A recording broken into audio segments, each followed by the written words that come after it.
in the green room? You would hope so. We are live. Okay. Let me. You ready? You are.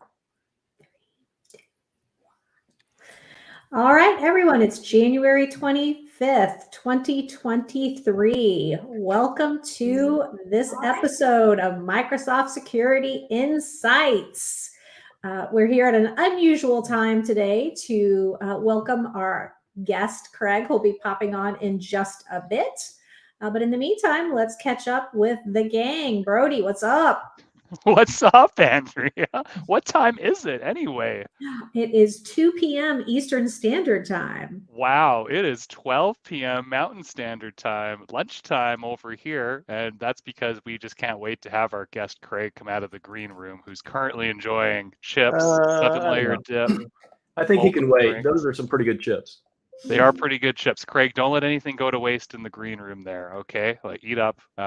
What's new? What's up? Well, I mean, man, it is busy. I am now working with a large consulting firm, trying to figure out how they can migrate a bunch of encrypted data from one tenant to a new tenant while making sure that it stays encrypted the whole way. And then when it gets to the new tenant, we need to like shed the previous encryption so that it's still protected, but they're using like Microsoft managed keys. And it's pretty complicated, it turns out. So shout out to Eduardo who sucked me into that project. Thanks, Eduardo. Appreciate it. You owe me a drink.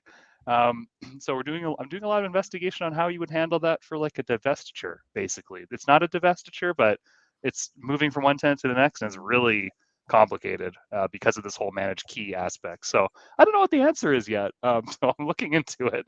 That's taking up a lot of my brain power on top of all the other. On top of Microsoft Purview governance portal, which Andrea finds to be the most entertaining and exciting topic of all time. Yes, falling asleep as we're talking about it. And other than that, I've just got a few great mentees that I'm working with right now, and they're leading the charge in some identity and Defender for Endpoint initiatives. Did you see manatees? Are you a nature boy? Mentees, excuse me, mentees. Okay. But if is it that little candy, the Mentos? Is that what? Mentos, yeah, that's fine. I mean, if you're a manatee, a Mentos, or a mentee, we'd love to have you in our security community. So everybody's welcome. Absolutely. You know, and like just super quick, those mentees are actually leveraging the identity secure score and the Defender for Endpoint secure score items to help drive conversations with customers around, you know, shoring up controls and whatnot. So just like a quick reminder to always go back and check out those secure score recommendations as opportunities to help harden up your environment. It's been a good avenue to keep the conversation going. So that's all that's new with me. What's up with you, Rod? Oh, am I next? What is up? Hey, so we have some cool things that I can talk about. Great outfit, Rod. You like this? Actually, I know you like this. That wasn't a question. I know you like this, Brody. That's why I wore it. I wore it for you, Brody, just so everybody knows. This is Brody's favorite type of ensemble. A dark shirt with a bright hoodie. See, I'm doing the whole Price is Right thing, right? I could do that. I love it. Yeah. I love it. So this is, I don't particularly, Andrea says I look like a pumpkin. It's time for Halloween. It's pretty bright. I do like Halloween. I like the movies that come out during Halloween. I'm a horror movie buff. I love that. So, what am I doing this week? Oh, a couple things to talk about.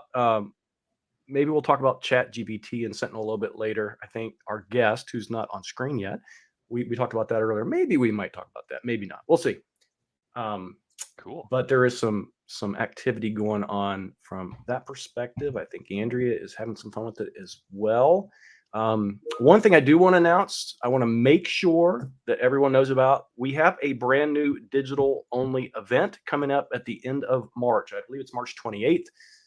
Registration should go live sometime on February 7th. You can sign up for the newsletters that I deliver, or watch me, or watch the show's Twitter account or LinkedIn, and I'll tell you all about it, let you know when registration is live. It's called Microsoft Secure. It's going to be interesting.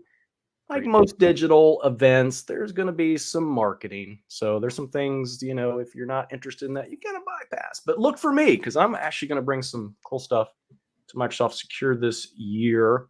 Additionally, I thought this was kind of important to highlight.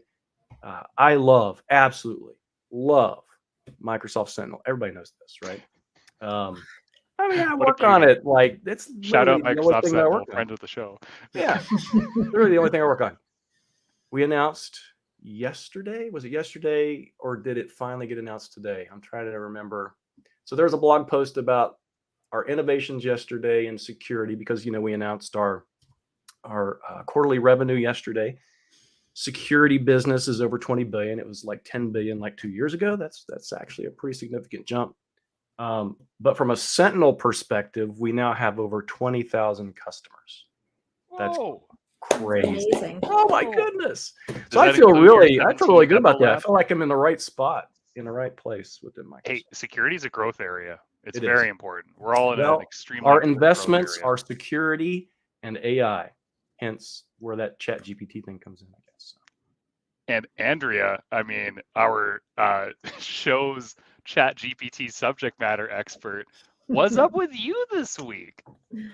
Oh, what is up with me? Obviously, let's talk about it, because I'm sure everyone has heard, Microsoft laid off a bunch of people. So I have been mourning some of my friends who've been here 20 plus years. So that's been kind of a bummer. But work-wise, it's a little quiet, but sat in on an interesting education session today about extended detection and response. Another security roundtable today. This weekend I've been doing some blogging, trying to get some information out security related on our Substack blog. So hopefully people are visiting us there. And that's probably all the excitement here.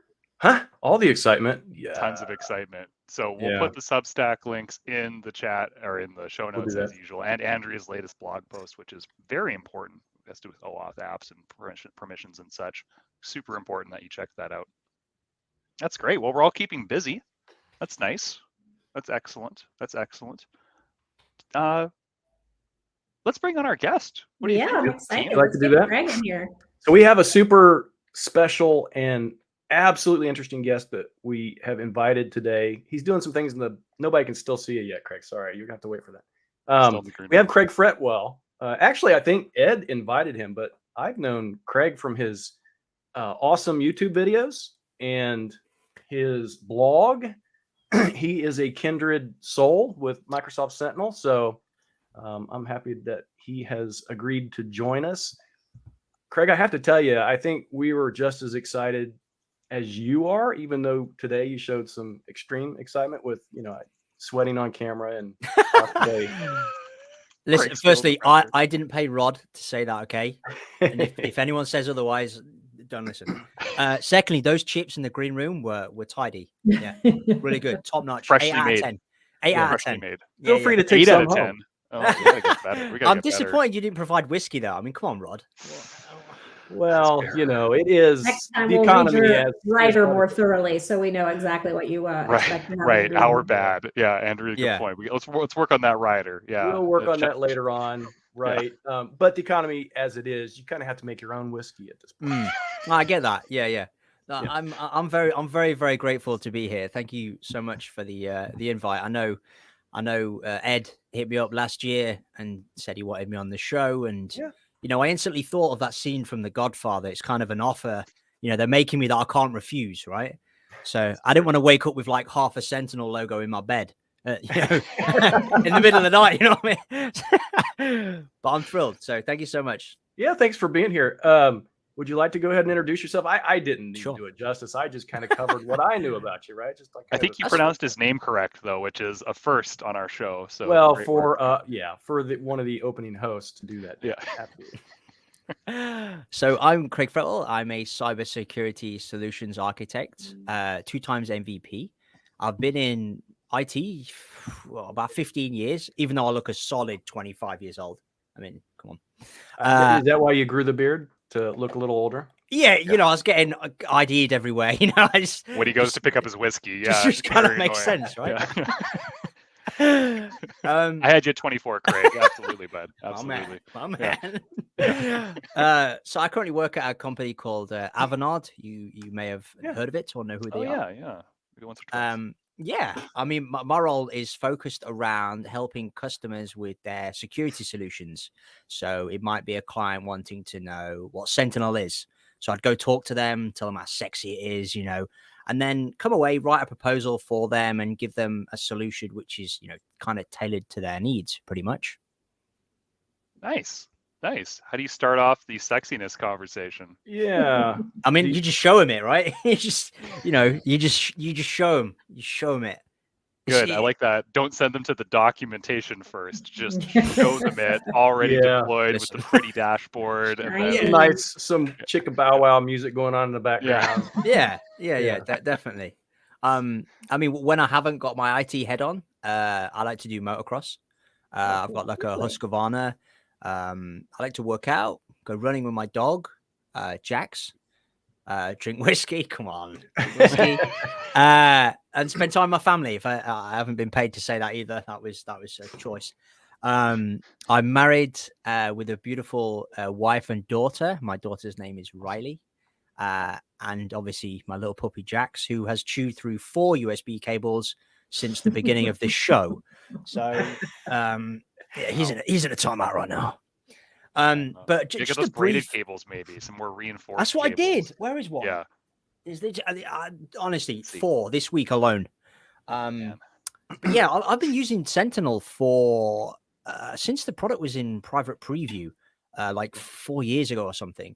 Yep. And I was like lead architect on trying to deploy this service, you know, like 4 years ago, and it was one of the biggest deployments that was in the UK. 10,000 seat customer, and it was crazy. And obviously back then, you know, there wasn't real any documentation or nothing. So the strategy on best practice didn't exist.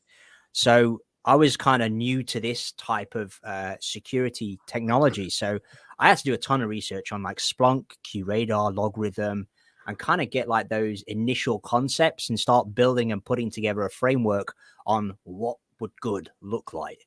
And that's kind of what went into that very first model. Now I look at that model and I think, Jesus Christ, that's horrific, you know, but, you know, we didn't have anything at the time to go from. But now that we have, you know, a lot more documentation and a solid framework around it for the product, it makes it very, very simple to get installed. That's kind of just a brief introduction. How was that? Was that good? Craigie nailed. That was awesome. And I want to highlight. So I talk with this customers all the time. So we have our executive briefing center where I talk to customers and stuff. And that's one of the things that I tell customers are kind of new to Sentinel. When we released it, we thought it was great and it was groundbreaking. But if you go back and look between, you know, September, 2019 to today. Yeah. Oh my goodness. That looks that's like the great part about cloud-based services. Like when we first started with Windows Defender Advanced Threat Protection, which is now, right, Microsoft Defender for Endpoint. But I used to say back then, we could tell that your house was on fire, but we were like, yeah, we don't have any water. We can't really help you in any way, shape, or form, but the house is on fire. And the same with Sentinel being a cloud-based service, right? We could just keep adding things, adding features. You don't have to update firmware. You don't have to have new devices, anything. Yep. Love it. And Craig, I mean, don't be so hard on yourself on the initial documentation efforts you were putting in. I mean, it's been such a community-driven solution since day one, and I never really appreciated it as much as I do now, thanks to folks like, you know, yourself, Rod, Edward, Andrea, et cetera, who have educated me on where we were and where we are now. So thanks to you and MVPs like you who put in the time on those early iterations of the solution so it could become what it is today. Now, did you go through the private preview program? Were you ever part of that, or are you still? Yeah. So that's how I kind of got into that. I was working for another company at the time.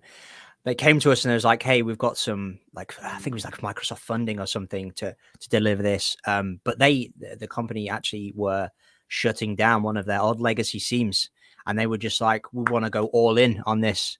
I'm like, really? on a private preview, and they were like, yeah, we just want all in, because they were a big Microsoft head. So they just wanted just to go all in. And it was great. And it was very challenging, but also rewarding to actually do something where I was still learning as I was doing it as well, because the lack of documentation.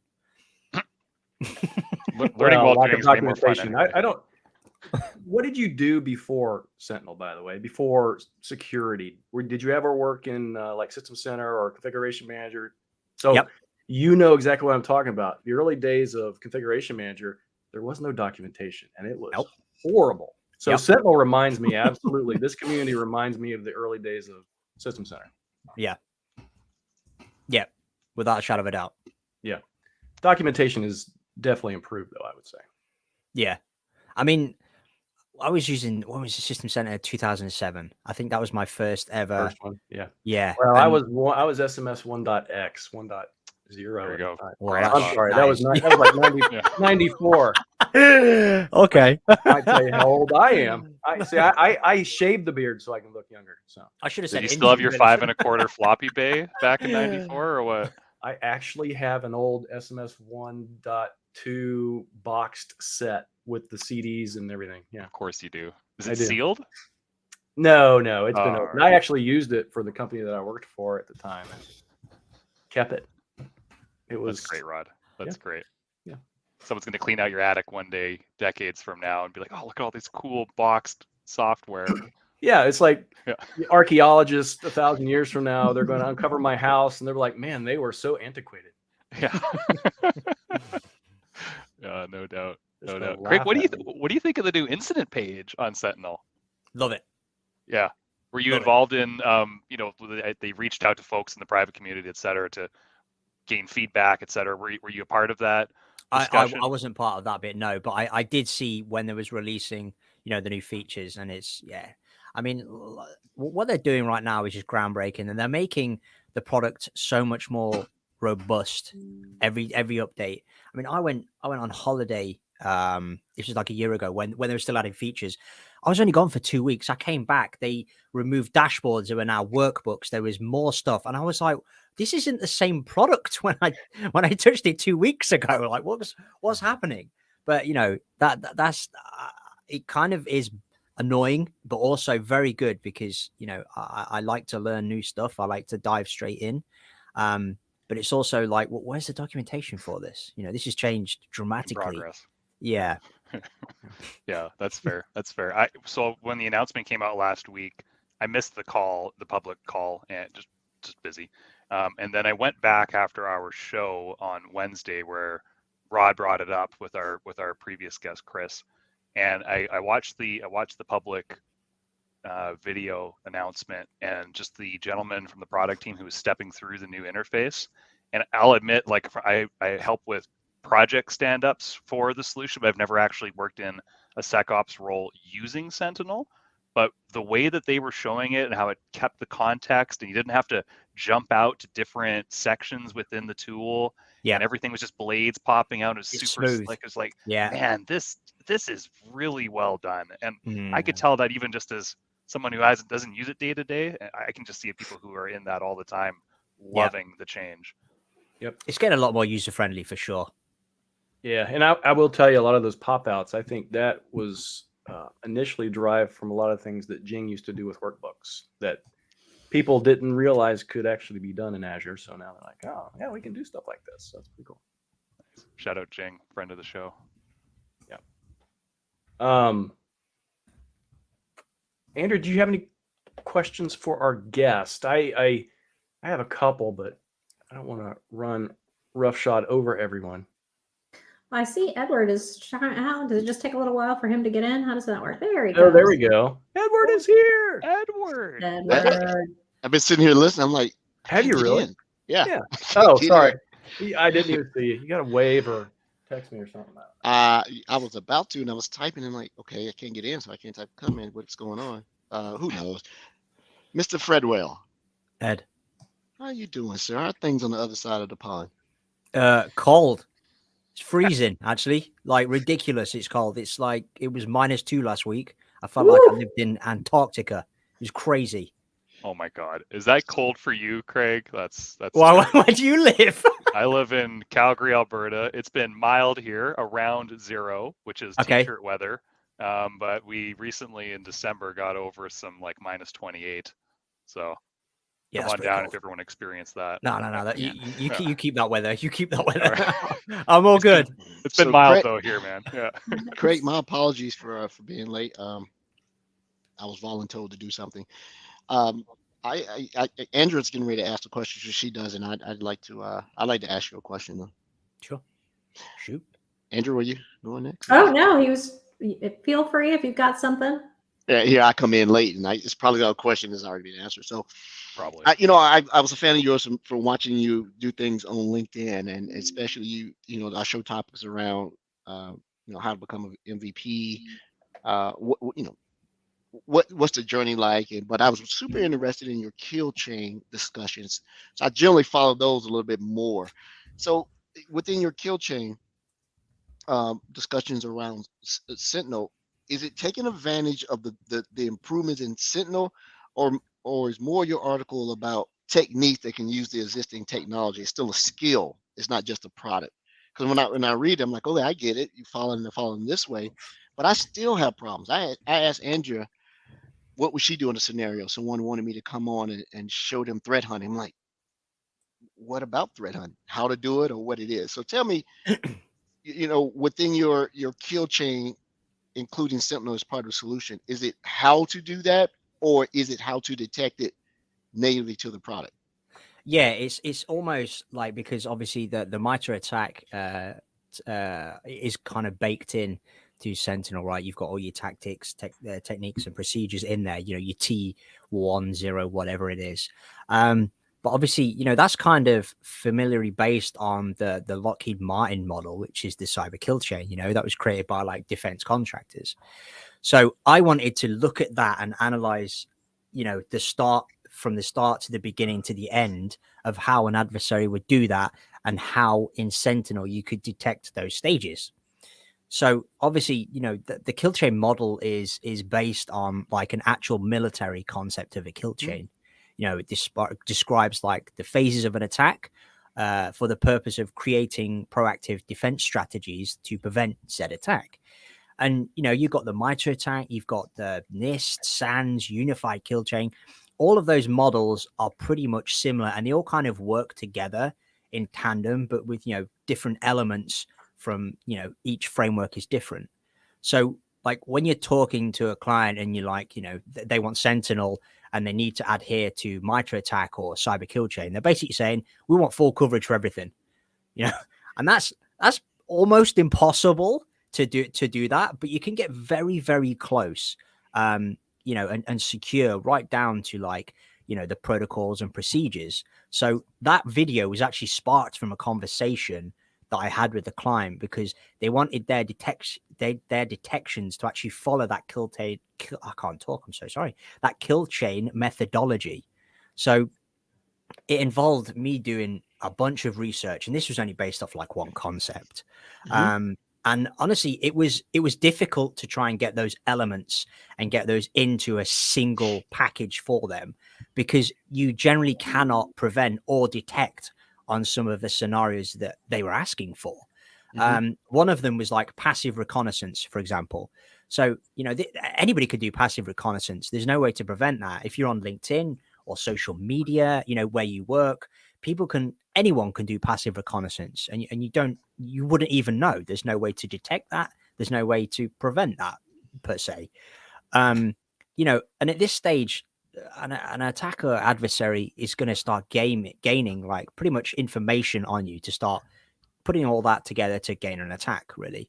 And the passiveness of the reconnaissance is quite funny, because some people might hate me for saying this, but IT recruiters use passive reconnaissance. They'll go on LinkedIn and they'll find your name where you work, and it'll be, okay, first dot second name at company where you work. Send them an email. Hey, we've got a job. Are you up for this? And that's how they do that. And 9 times out of 10, that email address is pretty accurate, right? So there's no one stopping you from doing like passive reconnaissance. But if you look at like active reconnaissance, where someone's doing a port scan, port enumerations, or looking at a public web application, trying to pull files off, etc., you can detect on those, depending on the sort of service or environment that you have. Yeah, it's two ways to look at that, right? So the passive reconnaissance, is it's building up a dossier against a target, according to what you're actually doing. And I'll give you some context of why that question came. But Microsoft believes in the passive reconnaissance as a thing too, by virtue of the risk IQ, which then translate into the external attack surface management, right? Because people they're not doing anything. I'm not port knocking, just going across and just seeing what you have out there. So the reason I asked you that question is that I had a peer of mine in the field. He works and they're entertaining Sentinel. So they were talking about this, and I sent him your article, what Microsoft had, and his reply was, this is all well and good, but what if we don't use anything other than Sentinel? Because we have CrowdStrike, they have some other things. Does the things that this article talks about are they still applicable to the kill chain? If I don't use any of the other E5 or the other stuff, can I still use Sentinel in the kill chain methodology? I mean, depending on what sort of scene they have. Yeah, if Sentinel. they have a scene. Sorry, Ed, carry on. No, I was confusing myself. Yeah, they're entertaining Sentinel, and they have a seam that they want to get away from, but the kill chain, he liked it. And he said, "But it looks like you have to have all E5 or Microsoft products. We don't use all of these products. We use Azure AD, but they don't use the endpoint protection. They don't use the MDI stuff. They basically only use Azure AD to tell the truth. P2." Yeah, I mean, if they haven't got those products, then if they've got Palo Alto firewalls, for example, they would need a syslog or CEF virtual machine to handle those logs. You can still do the same capabilities as if it was an Azure firewall. An Azure firewall, you got that. You can collect logs from when source IP hits this destination, etc. You can do the same thing with a Palo Alto or a Cisco, for example. But I totally get what you mean, because some of the elements might not be applicable, and there may have to be a lot more customization for when you're writing those use cases to actually adapt for that exact environment. So all the use cases that I had in the video were ones out of the box that are done by the Microsoft community and the experts, whereas anything abnormal or not structured by Microsoft, or a company has non-Microsoft products but they want Sentinel, then it becomes very challenging. But not impossible, obviously. Yeah, he beat me up because he's a Sysmon guy, and we've had people on the show that beat me up over Sysmon versus MDE, right? And they're good at it, and they're like, this is what we like, because we like this level of perceived granularity that MDE and some of this other stuff doesn't give. And I'm like, subjectable, right? You got all this stuff, but I didn't want to get in an argument. How much of this are you actually using? Yeah. Right. How much of this telemetry you're bringing in? And okay. So I got to push back to him. We'll talk to him. But I mean, at the same time, what's stopping someone for logging onto a VM after it's been exploited, finding out that they have Sysmon installed and stopping that service? And then after that, no one knows what's happening on that VM because it's not reporting anymore. Yeah, I don't want to go into too much detail and derail the show, because now I'm consulting for him. I'm consulting for him to be able to go find a solution. Derail the show. Absolutely.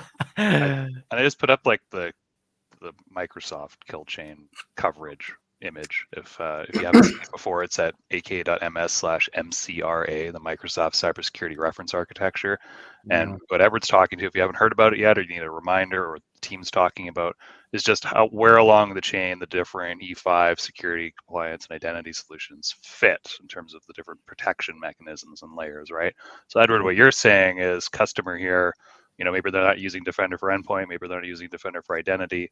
Hopefully they've got another solution that's filling in there, but then to your point, the tight integration isn't there, right? Because it's not within the Microsoft stack. So you have to rely on that integration element being set up, and then everything reporting back to your SIM or SIEM, depending on how you pronounce it, Sentinel, correctly, right? Is that kind of where you're getting at with this?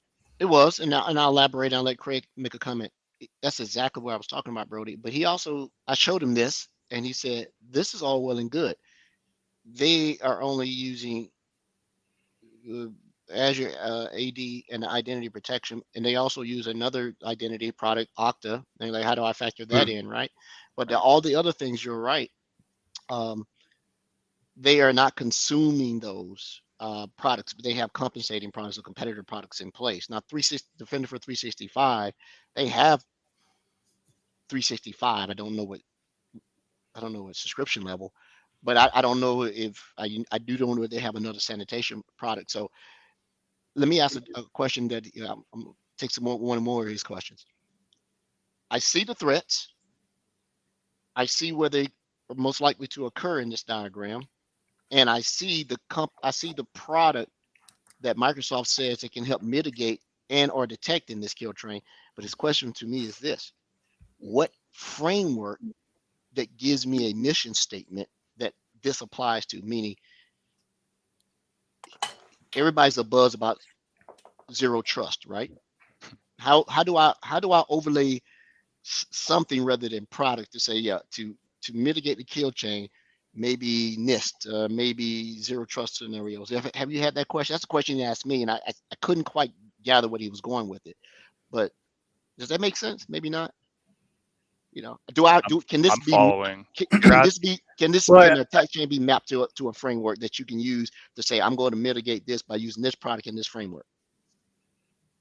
Well, I think, just to clarify, I think what you're getting at here is that he still wants to utilize just Sentinel as this tool without utilizing the rest of E5, which absolutely provides additional context and enrichment, right? So that we can more easily monitor the attack chain. But as Craig said, you can still do that, right? It's just going to take a little bit of extra customization and work. But if you apply zero trust concepts across all of those stacks within your environment, then maybe yes, maybe it does mitigate that stuff before, right, it gets to Sentinel, and Sentinel captures everything else. There's that potential, I guess, if you take that zero trust approach on everything else that you have in your environment. Yeah, and I apologize to our listener. I'm butchering the question because we were doing it over text, right? So Yeah. I'm interpreting what he's saying. And Craig, forgive me for not knowing other than your LinkedIn profile. What is your superpower? What do you do majority of your day doing? I mean, I drink a lot of whiskey. Actually on his LinkedIn page. I went to his LinkedIn we were page interrupting right now. something when we, Anyway, go to his LinkedIn page. Sorry to interrupt. If you go to Craig's LinkedIn page, his title banner is a sweet caricature drawing of him with a whiskey glass and his MVP logo. I've never seen anyone do that. That is, I love that. yeah, that's awesome. So while you're consuming whiskey, Craig, what other superpowers do come out from that that event? I mean, how I got into like cybersecurity? Mm-hmm. Okay. Well, I guess it started like when I was in secondary school or high school, if you're American, because we have a different grading system in schools here. And it was like during a French lesson, we had this building called the Language Hub. It's basically a whole bunch of computers connected in a circle with the teacher in the middle, with their screens all connected, and they had a big projector and stuff. And all these computers were on Windows XP or 2000. Hideous. Actually, XP was so robust, but looking at it now, Jesus. It was a beauty for its time, right? Yes, 100%. It was solid. Yeah. And they had this thing, this DOS thing called net commands. Now don't ask me how, but I managed to bring up like a list of like net commands, a few of them being like net send, which would give you the ability to send messages to computers on the same network.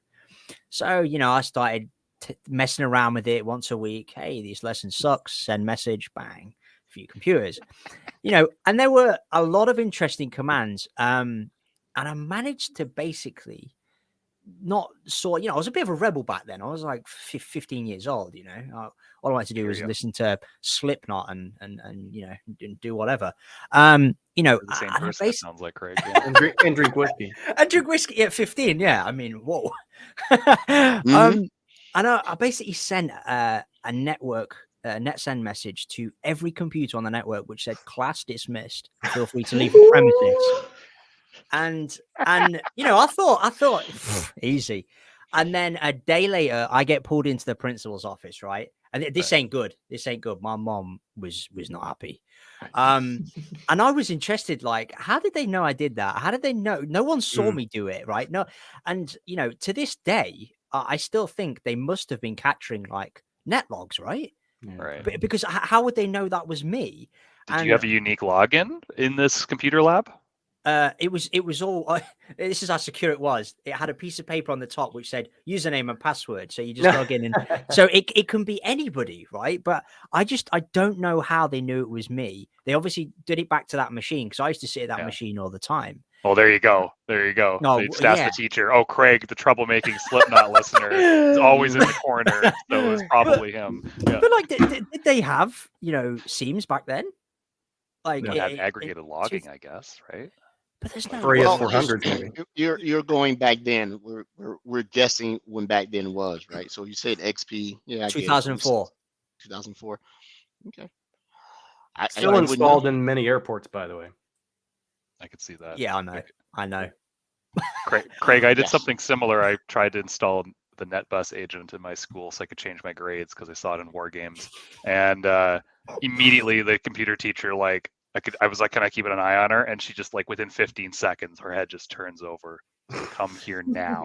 Like, oh, okay, busted. So they had logging. I don't know what it was, but I was just amazed at how they knew that. And to this day, I still don't know. Like, what's more amazing, you know, you doing all this hacking and a quote from Prince Harry: "I fell in with the wrong crowd with Craig Fretwell." Is that you? Prince Harry, like, I fell in with the wrong crowd, man, and it's been my demise. And are you an independent consultant? It's sort of hard to really know what people do on LinkedIn, right? Because the title is like, I invented the internet. Are you a consultant and a partner full time? Yes, I work full time at a company called Avanas. I think you know Avanas. Oh yeah, that's right. You heard of them, So Edward? you do work. Yeah, they do something. Right. They know a little bit of Microsoft. They do things. They do things. The way your profile looks like that's a past employer. That's the reason I asked. I thought you were independent. I don't work. That profile is just for show, you know? Yeah, just a front. When you had your interview at Avanas, did you describe your computer lab hacking days, you know, to help get in the door? Probably wouldn't got the job if I did that. Right. Like, way back in the day, it was cool to break into stuff and then get a job, and that just doesn't happen anymore, is my understanding. No, you just get arrested, you know? Yeah, you get arrested. Yeah. Yeah. So you know, like. Yeah, and let me ask one more question. I'm just going through my list. Here I come interrupting the show. I'm gonna do it in the middle of toward the end of the show. Of the E5 security workloads, excluding Azure AD, because that's Azure. What's your favorite product? What do you believe brings the most bang to the buck? I mean, Sentinel, obviously, but I do really like Microsoft Defender for Endpoint. I do think that is an absolute beast. Oh no, he's marking through your name for next year. So yeah, I have Craig, are you a regular listener? Yes. You know that Edward rephrases this question for most guests because he's trying to get you to say Defender for Cloud Apps, his favorite product, but ultimately everybody usually votes Defender for Endpoint, Andrea, and my favorite product. So thank you for the validation. Yeah, I mean, I do like Defender for Cloud. Don't get me wrong; I've done a lot of work with that. That is good, but I just think the capability with Defender for Endpoint is just, I mean, it's crazy. The amount of stuff that you could do with that single product is very, very impressive. Well, Andrew is our resident MDE guru specialist, you know, endpoint god, right? So we know what her answer is going to be. But this was a little side conversation I had with Frank. He told me to ask, so there you go. Every time we have a new PM on with another product, that's my favorite product. So good point. Yeah, it changes every time. I'm like, that's really cool. That's fair. Yeah. Well, I think I work with state and local government. So I know Edward a lot of times, Brody a lot of times is working with customers who are very sophisticated when it comes to security, right? I mean, most of mine do not care about the MITRE ATT&CK framework. Most of them don't even know what that is. I'm sorry. I apologize to my SLG people out there. I hope they're not watching. But I mean, a lot of them don't have any incident response experience. So for a customer out there who is sort of, let's say, in the beginning stages, what kind of things do you do with them? What kind of recommendations do you have for, I'm going to call the beginners, people who maybe don't even have a dedicated SOC, right? They got 2 people who do everything. How do they keep up? I mean, the worst thing that you can do is go in, turn everything on, and then leave it. Because the data that's being ingested into Sentinel isn't cheap. So that's kind of the first conversation that I have with a customer. How much money have you got to spend on this? What's your budgetary requirements? Because if you ingest like firewalls and stuff, well, you're talking a lot of cash. And that's kind of the first thing. And then also kind of look at what does their SOC look like and what does good look like to them. Start very small. The best thing, what I always suggest to clients is go use this. Is it called the Sentinel to go or all-in-one Sentinel or something? It's like a package on GitHub. You go deploy that bad boy. You got a DC. You got 2 VMs. You can do some crazy stuff, and that's brilliant. That really gets your feet wet, your juices flowing. And it's really good. And then once they know that, then they can start looking at it from different angles. But definitely start small. Don't go in and enable every data connector. Or even if you do, monitor that data usage immediately, because that can be very costly. I didn't know. Yeah, and I should point out that, right, so that you mentioned that cost into Sentinel, that's literally anytime you move data anywhere, whether it's into Sentinel or something else, right? So it's not just a Sentinel thing. Craig, you love Sentinel, right? But like for these SLG customers and for smaller customers, like Andrea was saying, have you ever just started by saying, hey, why don't we just work out of the M365 Defender portal if you're not doing any other ingestion of firewalls, et cetera, for now, and we step you towards the SIM? Or do you want to, let's just start by getting everything into the SIM carefully, but start that conversation early, I guess. Yeah, I mean, it all comes down on what the client is specifically asking for. So my role is to predominantly I'll go in and talk specifically about Sentinel, and a lot of the times I'm hoping that they have M365 Defender and all the products, because then I'm like, yes, all this juicy stuff connected into Sentinel, happy days. And if they haven't got that and they've got like an Ed scenario where they have third-party stuff, maybe Symantec and other non-Microsoft stuff, then it becomes a little bit more challenging. And then that's when we have to think about, okay, how are we going to approach this? Collecting logs from I'm trying to think of an example. CrowdStrike, it's not impossible, but it's tricky. And then you got to look at use cases to actually build from that. Whereas if you've got Defender for Endpoint and something like that, you have a ton of use cases to use already. It's the simplicity side of it with the Microsoft products that are formed together to create that whole XDR experience, which makes it very easy to use. But anything non-Microsoft, it's not impossible. It's very tricky, and it requires a bit more light, heavy, masculine, hard touch, But I think it goes back to Andrea's question, right? So probably a lot of customers she deals with, maybe it might be a little too heavy-handed or a little bit more difficult for them, and they need a little bit more hand-holding, right? So, yeah. Well, even, one of the things I was hoping we would move toward, but for those smaller teams, the thing I would love for them to embrace, because they are a smaller team, is automation, right? So automatically taking response, let's disable this user, let's whatever those steps might be. But I have such a hard time talking them into doing that. They're really hesitant. They don't want to be wrong, right? I don't want to disable this user and it discombobulates, an important manager or executive, right? How do you go about sort of moving them toward that automation road? I mean, automation has always been, I love automation, don't get me wrong. Ever since I could write a PowerShell script to make my life easier, I would do that. I would spend 3 days writing a script if my daily task would reduce. So I love scripts. I love automation.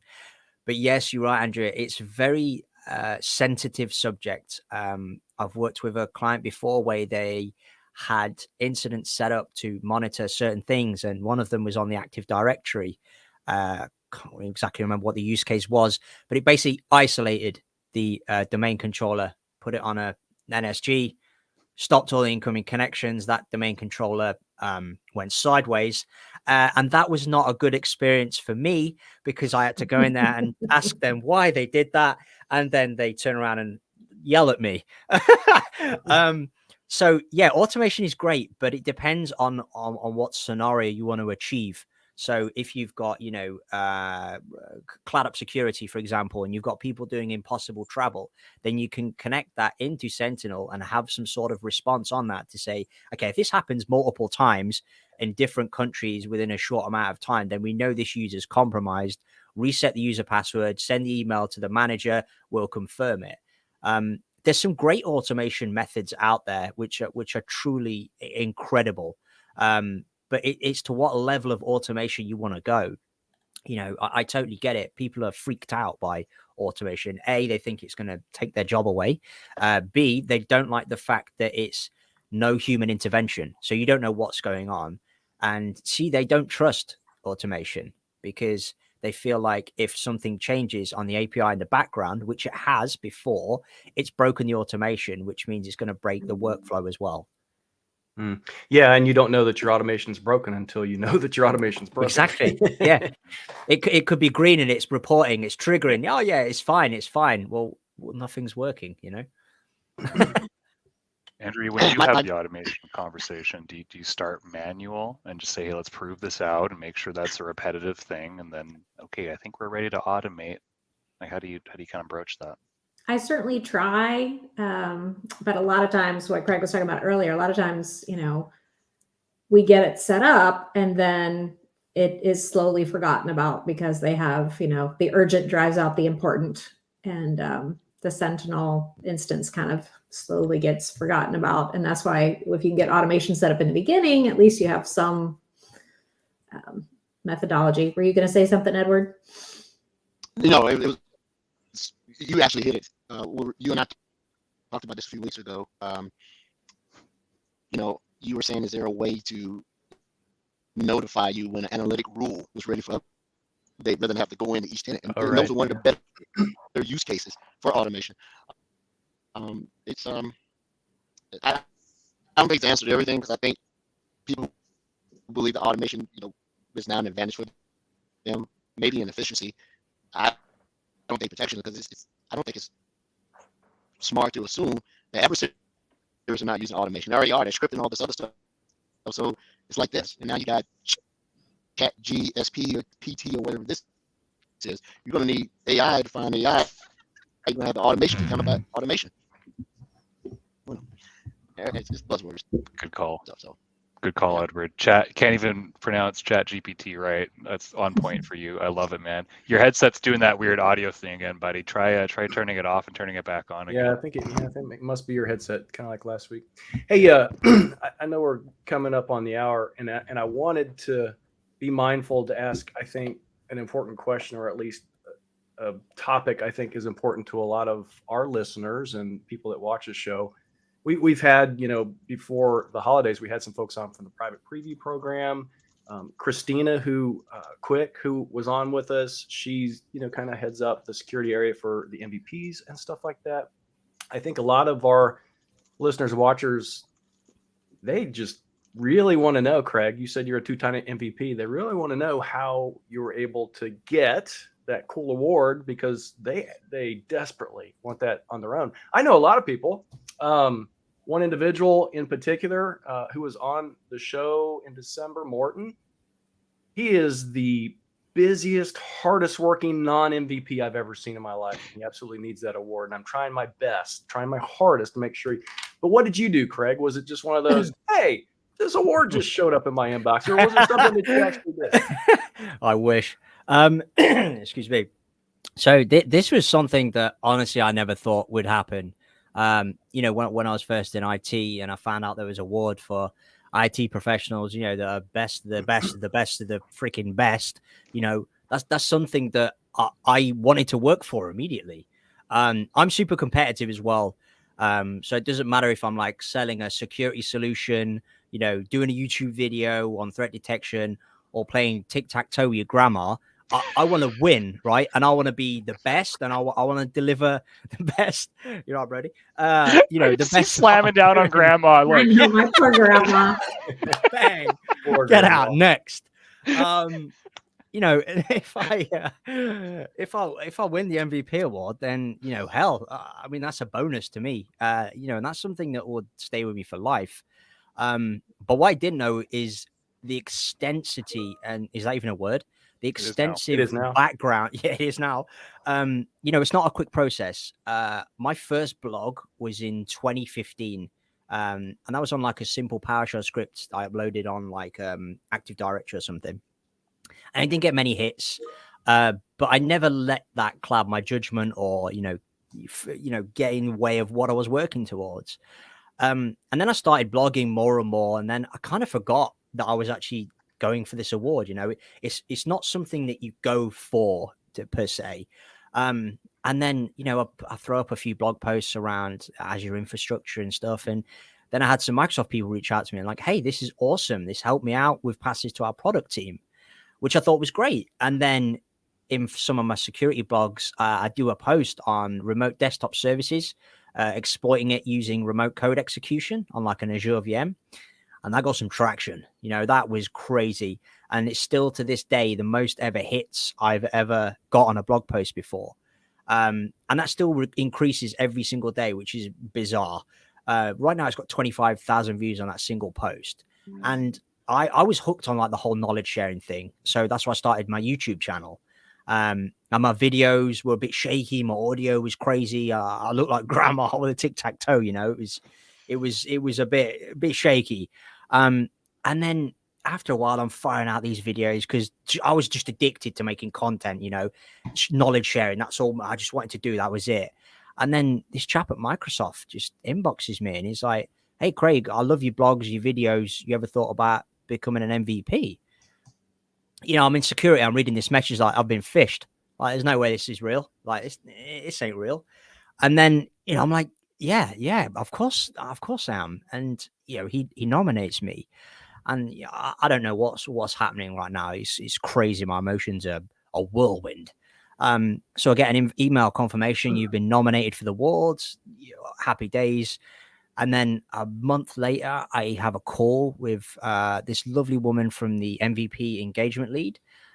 She talks about all my stuff, what I've done, and she goes, "Okay, Craig, we'll be in touch, okay?" And then it goes cold for like 2 months, and then the award comes out the next month, and I'm like, Jesus, I didn't get it. But you know, I was like, I'm not good enough. I'm not gonna pick me, you know. But Grandma slamming down on you. I got get an back in MVP. here. Round Grandma 2, made tic-tac-toe. Let's go right now. You know, and you know, I didn't let that get me down, you know. So I just thought, you know what? I'm just going to keep going. I'm going to keep going. One day, maybe if it happens, if it doesn't, I'm not going to let that stop me. And then I get a phone call from Microsoft. Hey, we've been reviewing all your content from 2015. It's taken us a while to get back to you. So, you know, you're in the running. And I'm like, okay, cool. And then it comes around September the 1st. You know, I'm sat there waiting. Congratulations, you won a free trip to the Bahamas. I was like, what? I don't care about this. Delete that message. And then another email comes off. Congratulations, 2021 MVP. I'm like, holy crap, this is legit, man. I've won this award. So I run, I go tell my wife, I say, you know, listen. And she's like, you turned down a trip to the Bahamas? And I was like, no, listen, I won this award, right?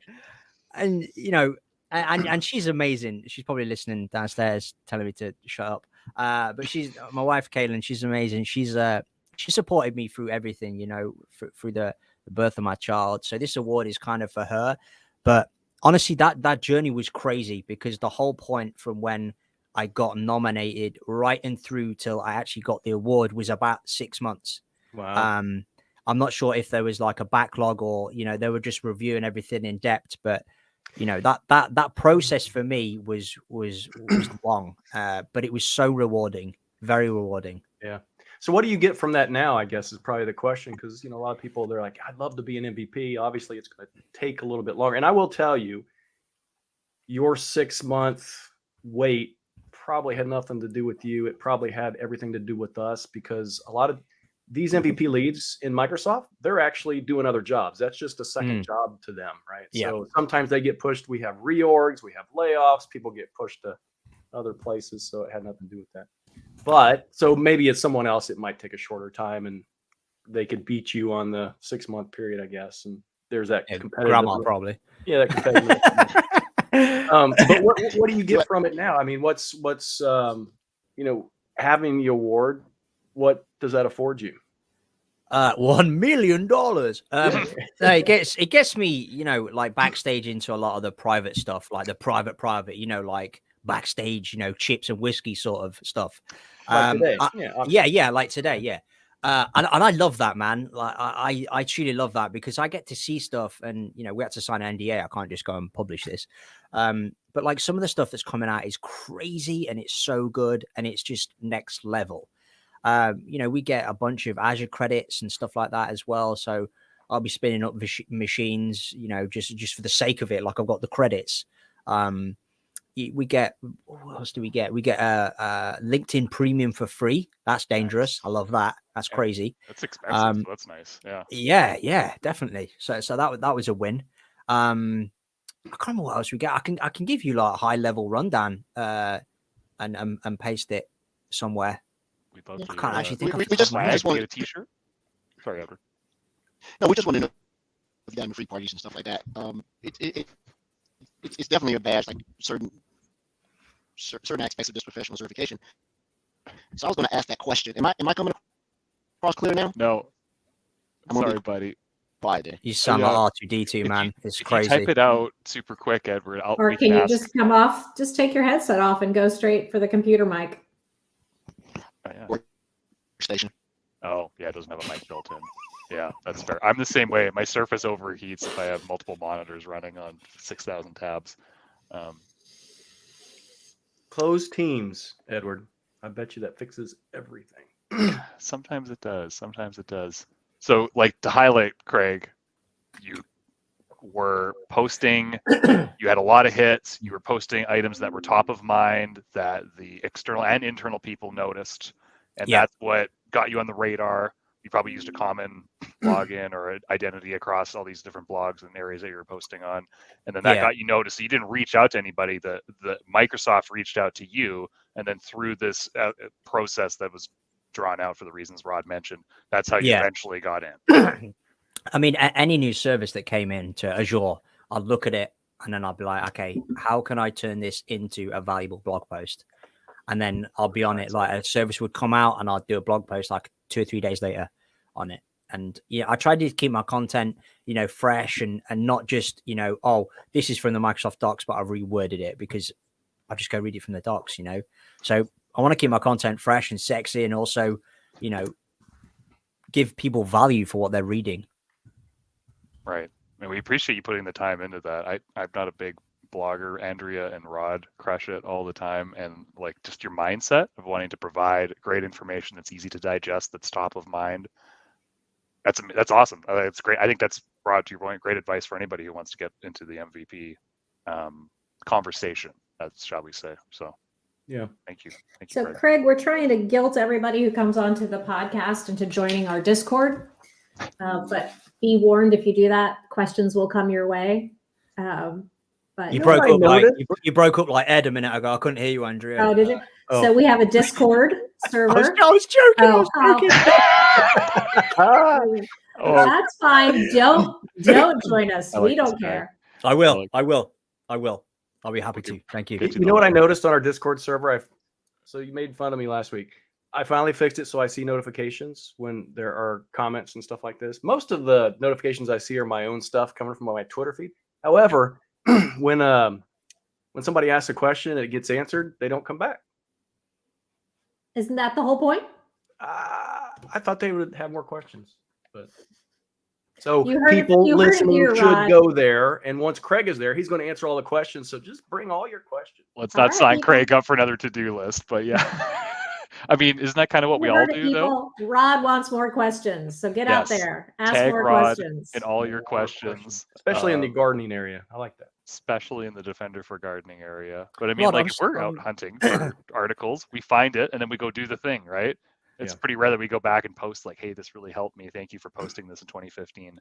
You know, I really Rod, appreciate it. I'm still waiting for my analytic to be created that I gave you some insight in. Do you remember? Do I remember? Come on, Rod. It was I asked you a question and you said that's a great idea, leave it with me. And I left it with you. I mean, how long is it gonna what time is it now? Oh, what time is it, Rod? Dropping the That ball. was like 6 months ago, man. Rod. Hard. Oh, Wow. that was it was the MVP program. It was their fault. MVP. Hey, Edward's here. Welcome back, Edward. So Craig, yeah. if you send that to me again, I apologize. I just totally, whatever you're was going on took precedent, unfortunately. Probably We didn't have have a your orange theme sweater here on. of Rod not responding. Now we know. That's geez. actually pretty rare. You must have upset me somehow, Craig. Okay, I'm sorry. Send him some Yeah, time. you actually do reply pretty quick, to be honest. Yeah, and that's everywhere. That's everywhere except for Discord. For Discord. There you go. So that I don't disrupt the thing. Is my audio okay now? Oh my Killer. goodness, Awesome. your voice Holy has man. changed too. Maybe it's been that way all along. Yeah. This You is got my a Barry voice. White thing going on now. That's pretty Is cool. that it? Yeah. Yep. Yeah. You are my There's age. that sexy Sentinel stuff going on. Again. Modified, right? If you can have avatars and backgrounds, why not do something with your voice? Love it. That would be cool. Actually, Love it. Yeah. Well, Craig, thank you so much. I'm not rushing you off. I know that it's toward the evening for you. I don't know if you're one of those atypical Brits. Is it tea time now, or is it? I had Bergen like 3 hours ago. So I'm good. Okay. I may see you over there again in London. I may come over in capacity of the London Marathon this year. Nice. You got Let a me bunch know. of guys. You got a bunch of guys that are running it, so I may be able to just piggyback off one of them, come to the thing. So we'll see. I've never done it. I've been there when it occurred. It's a big deal over there, except for last year when they were running circles because you couldn't. COVID wouldn't allow you to go anywhere. Year before last. So if I'm over there, I'll definitely look you up. Yeah, definitely. Please do. And we'll do that. Let me ask this one more question about the MVP program. Is it harder to maintain or was it harder to get? Harder to get. Okay. So once you're in, you're in. Yeah, pretty much. You know. Yeah. Do you have Once you're in the family.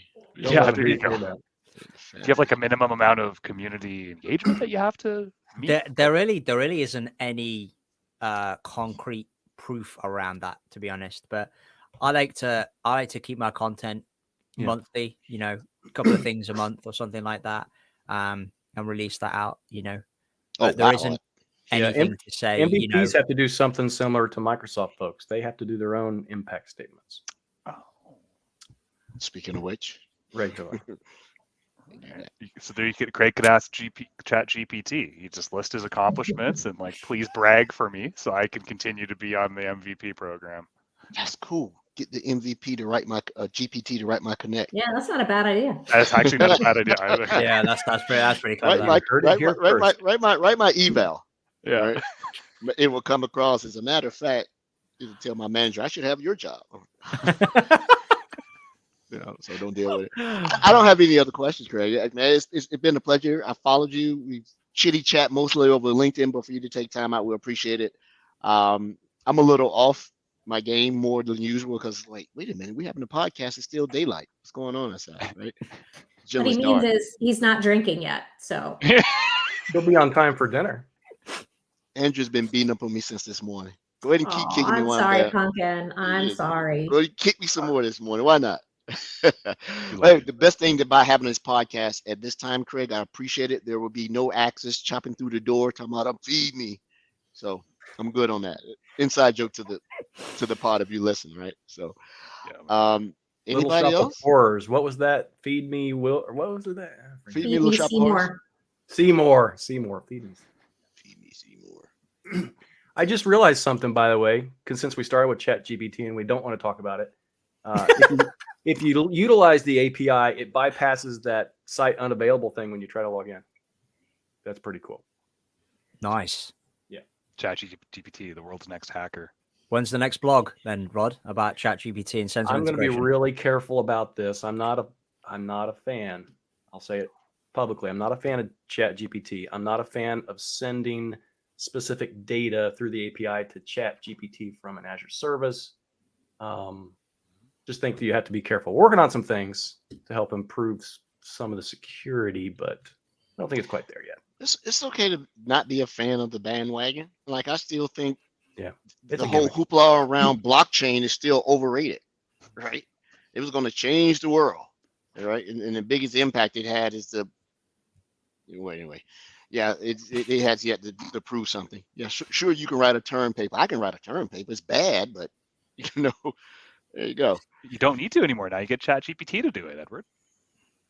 Well, I'd fail because they realize I can't spell or pronounce names. So they know it ChatGPT wasn't me. is authoritative with wrong answers, and that sometimes That's a fair. failure. And you bring up an interesting point, Rod, just high level, sending data over whatever channel that is. Just be careful what data you send. Right. There was a blog post that was created last week that, kind of outlines how to do it. Andrew knows about this, but the prescriptive, the recipe that this individual has in there actually sends like some data I wouldn't send to ChatGPT. So just be careful with it.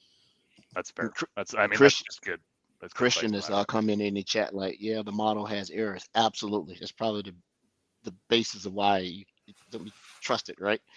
Yeah. And not everybody is trying to do it. Google's talking about, yeah, we're going to invest in it too. This is one of our big initiatives. And so it's the next buzz thing, right? It's a buzz thing when salespeople can sell it. It's the next cliff. Yep. Can't sell it, you can't make revenue. It's just some cool that you're out there doing. It's fun though. It writes nice poems. Writes nice poems. Craig, we put your YouTube, we put your blog, your WordPress, and your LinkedIn. We spam that during the show today. We'll make sure that all three links are in our show notes, and I hope that we can drive some more people towards your content because you're killing it, and we really appreciate you coming on today. Yeah. No, thank you. It's been amazing. Thank you so much for the opportunity. Mm-hmm. And I'm going to go tell grandma after a smacker at tic-tac-toe later. Seriously. She's getting it. Should stream that. Oh, 3X's grandma. What do you got? She'll hold your whiskey hostage. At least didn't say throw grandma off the train, from the train. So we're good. Well, everyone, thanks for our listeners, supporters for attending the show. Thanks, Craig, for coming on. Thank our, my fabulous co-host, hostesses, whatever. Hosters. Yeah, I like hosters, right? And I'll let you close out with us any closing remarks, Craig. You have anything? You good? Yeah. No. No. You're going down, grandma. That's it. Yeah, I'm just thinking about it now. Like, 3-1. It's gonna be 3-1 by the end of the night. Oh. Well, everyone have a great rest of their day.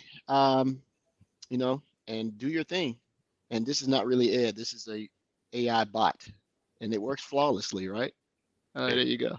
Ed GPT. All right. See y'all next week. Bye, everybody. Thanks very much. Take care. Bye. Take care.